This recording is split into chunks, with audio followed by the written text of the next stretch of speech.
السلام عليكم حبايبي، كنتمنى تكونوا كلكم بخير وعلى خير، ويلقاكم هذا الفيديو ان شاء الله في احسن الاحوال.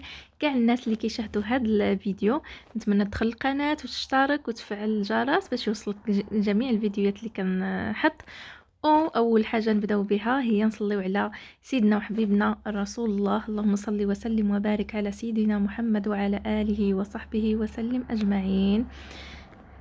المهم اليوم غادي نشارك معكم واحد الطورطه لذيذه رائعه، لا في المنظر لا في المذاق ولا في الناس اللي كيعجبهم البريستيج ويبهروا الضياف ديالهم. تبعوا الفيديو. اول حاجه غادي ناخذ المول باش نصايب الطبقه الاولى اللي كتكون من البسكوي والزبده. اول حاجه غادي قد المول ديالي غادي ناخذ 170 غرام علبه ديال اي نوعيه ديال البسكوي، علبه ديال 170 غرام و75 غرام ديال الزبده دايبه وقشره ديال الحامضه و3 ديال المعالق ديال الحليب. اول حاجه غادي نطحن البسكويت في طحانه كهربائيه. هنايا كي كتشوفوا شاركت معكم واحد الطريقه بالنسبه للناس اللي ما عندهمش طحانه كهربائيه. ياخذ الكيس وغادي تعمروه بالبسكوي ومن بعد تدكوه بكاس او اي حاجه عندكم وتتحصلوا على البسكوي مهروش او مهرس او مطحون. المهم بحال هنايا كي كتشوفوا معايا من بعد ما حصلت على البسكوي مطحون طحنت فيه حكيت فيه حامضه وغضفت عليه 75 غرام ديال الزبده دايبه وغادي نضيف عليه 3 ديال المعالق ديال الحليب. هاد الطريقه ديال الحليب زدتها باش هذاك المكونات يتجانسوا ليا ونحصل على الطبقه متماسكه. هنايا عندكم الاختيار تدخلوها الفران باش تحمر وتجمع، او ممكن تكتفيوا بانكم تخليوها نيشان في الثلاجه. المهم غادي ندوز للطبقه الثانيه. الطبقه الثانيه كي كتشوفوا معايا خديت ما يقارب 2 حامضات، غادي نعصرهم ونصفيهم مزيان وغادي نخليهم وغادي نرطب فيهم الجيلاتين. غادي ندير فيهم 2 وراق. الا كان عندكم الجيلاتين اوراق غتستعملوا 2 اوراق، ولكن الجيلاتين غبره كي كتشوفوا معايا انا استعملت جيلاتين غبره. خديت 4 غرام ديال المسحوق ديال الجيلاتين، تقريبا واحد 2 ديال 2 اكياس، وزدت ضفت من بعد لان الجيلاتين الغبره كيكون نباتي وتيكون خفيف. المهم هنا كي كتشوفوا معايا خديت 2 علاب ديال الماسكربون و خلطتهم مع معلقه ديال القشره ديال الحامض.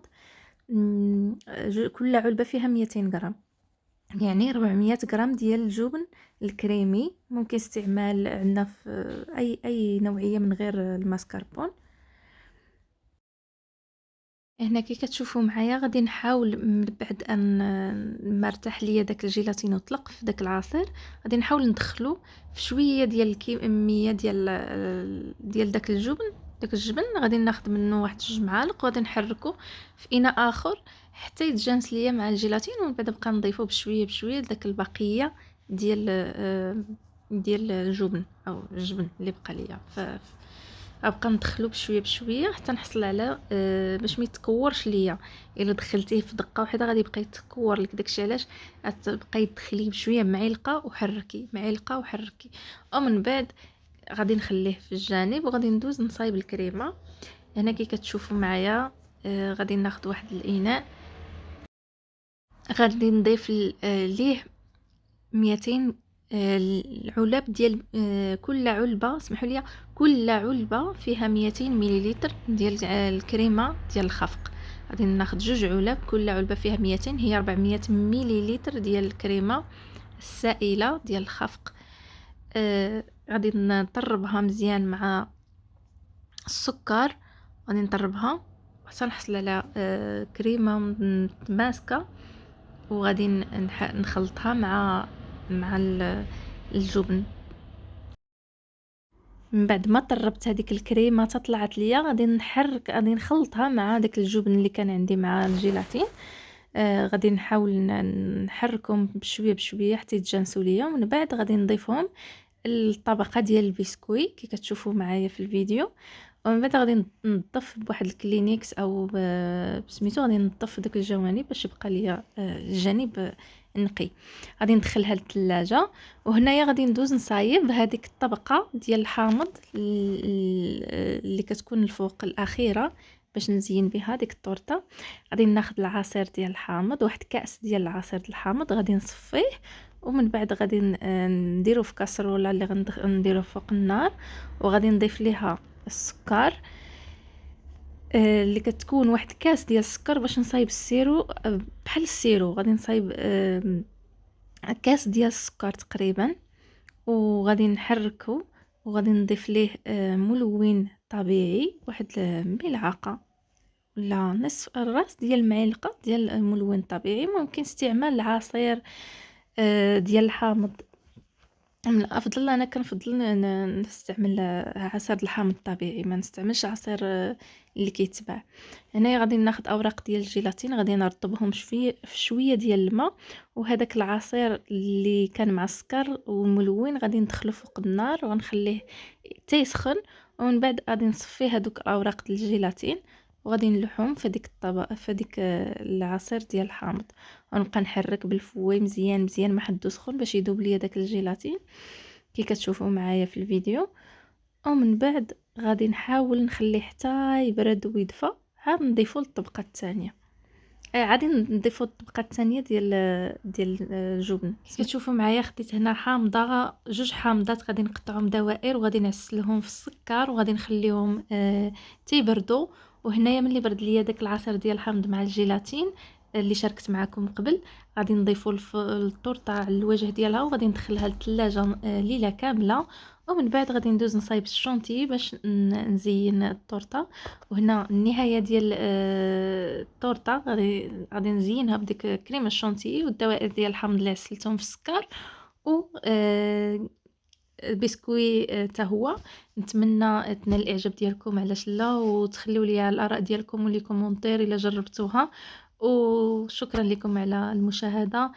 شجعوني في لي كومونتير، وباش نشارك معكم مزيد من الوصفات. وشكرا لكم اول على كل شيء.